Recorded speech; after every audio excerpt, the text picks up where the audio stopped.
Hello everyone, happy you could be here. Let's dive in.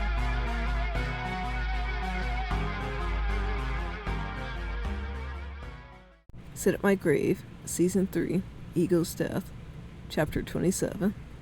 All this thinking and reasoning in his own head hadn't stopped the confrontation he accidentally started. Well, I don't know why you're traveling. Apparently you didn't tell anyone anything, not just me this time. Gal stated. Arm hurt a bit of attitude and had a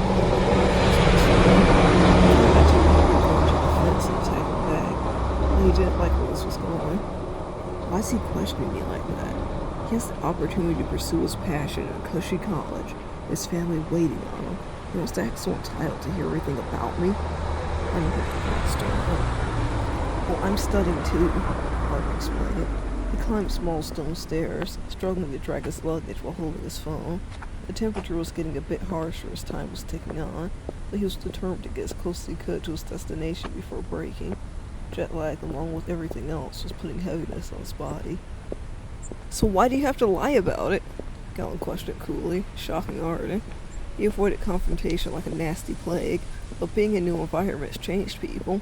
Some ways for the better, and others seemed worse. Besides all that, talking with his best friend shouldn't always feel like creeping on eggshells. Arden paused his stride, breathing harshly due to his movements and the chill in the air, while part of him was taken aback. I'm not lying, Arden scoffed. This time, Galen chuckled in disbelief. You aren't lying? Come on, Arden. All you've been doing lately is lying. I mean... Galen stopped for a bit. Arden remained quiet, clutching his phone tighter. He was unsure if Galen was about to backpedal. He always did when things got heated. We're best friends, but... You don't seem like you even trust me anymore. It's like... You only want me around to a certain extent. Like, you lock me out of everything else. Why can't you ever just be honest? Galen questioned. It was a mix of scolding and disappointment, but Arden didn't want to hear any of it. Galen's confrontation was as irritating as pins sticking his skin. His mouth went dry, and his movements became rigid as he traveled. Well, even if I wanted you around, you left, so what's the point in sharing everything with you? Arden spoke back harshly. There, he was being honest, and part of him slightly recognized he was deflecting. It was one thing for himself to realize his errors, but it was another for someone to confront him on it, especially like this. He can't know. He wouldn't understand. He doesn't deserve to know. He has no idea how to deal with real problems. You've been taken care of, but he's truly been coddled. Arden couldn't stop his thoughts. His own anger was shaping into something nasty. He felt like he'd been learning, but stumbling the whole way. Always something nagging him, telling him one thing, when he was desperately trying to grow differently. Arden, look, I didn't mean to leave you, but I had to do things for myself too. I mean, I tried to be there for you as much as I could. You know that. Galen's tone softened. Clearly it was still bothering Arden that he left.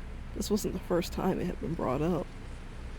Either way, I don't need you telling me where I messed up or how to do things the right way. I'm handling it the way I need to.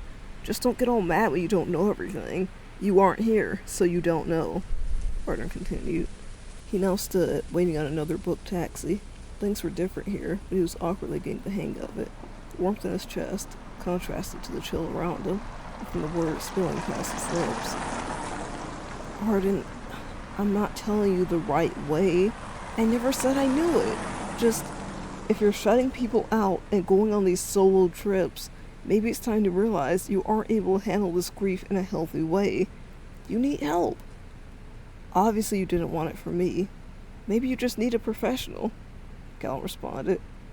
By the sound of his voice, even though he was bolder now, Arden could tell he was nervous about getting yelled at again. This was majorly what their last nasty fight was about. Arden couldn't stand it. Galen didn't get it at all.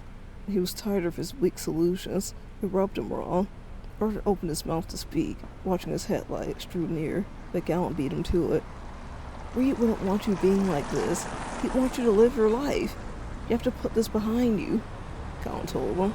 Arden bit down on his own teeth so hard it hurt. A tense, silent battle he fought between trying to choose his words more carefully and push away the consuming feeling that flared with the heat in his chest. It broke. both melding into one in that moment. He was sick of these conversations. He was sick of people even mentioning his brother at this point. You can't say what Reed would have wanted. You didn't even know him. What's wrong with you? Are you stupid? Put what behind me, Galen? My brother dying? I'm just supposed to pay some random person to talk to me, and then magically I forget the person I grew up with died? Ern screamed at him. There weren't many people around where he waited, and normally he'd be more uncomfortable raising his voice in an unfamiliar spot like this, especially with how late it was getting. But for a moment, all he could feel was the sickening anger that built up. What? I didn't mean to. Galen stuttered. On the other side, his eyes widened, and any fatigue he was experiencing had been stripped away. Your life's perfect. Mine's isn't. I get it. I know it must look so pathetic to you, but I don't need to be reminded every time we talk. Thanks. Arden fussed on. Galen was quiet for a moment, but decided on not letting Arden hide behind his excuses again. What happened was a tragedy. Arden's attitude before and after it was horrible. He'd done nothing but try to help him, yet he always received the brunt of it all. Arden, just stop it, okay? My life isn't perfect. Have you ever thought I had to actually put effort into getting where I am? That I'm putting in more to stay? I'll fuss back. You never even called to ask how I'm doing. I'm dealing with things here too. I'm not doing as good as I thought I would. I miss my family every day. We were close, and now I can't even see them. Galen continued on. He did feel sorry for Arden, but he didn't care to just be screamed at, not at least fight back. He was supposed to be his friend too, not avoid to throw all those problems in. Whatever. Wow, Galen, so sad. Oh, you can't be serious. You're in college, on a scholarship. You're about to visit your family. I lost a piece of mine. Arden shouted with straight, gritted teeth. His body shook with each word he screamed. The emotions pent up were being released, but new ones surfaced with every piece of his journey. I didn't kill Reed, though, did I?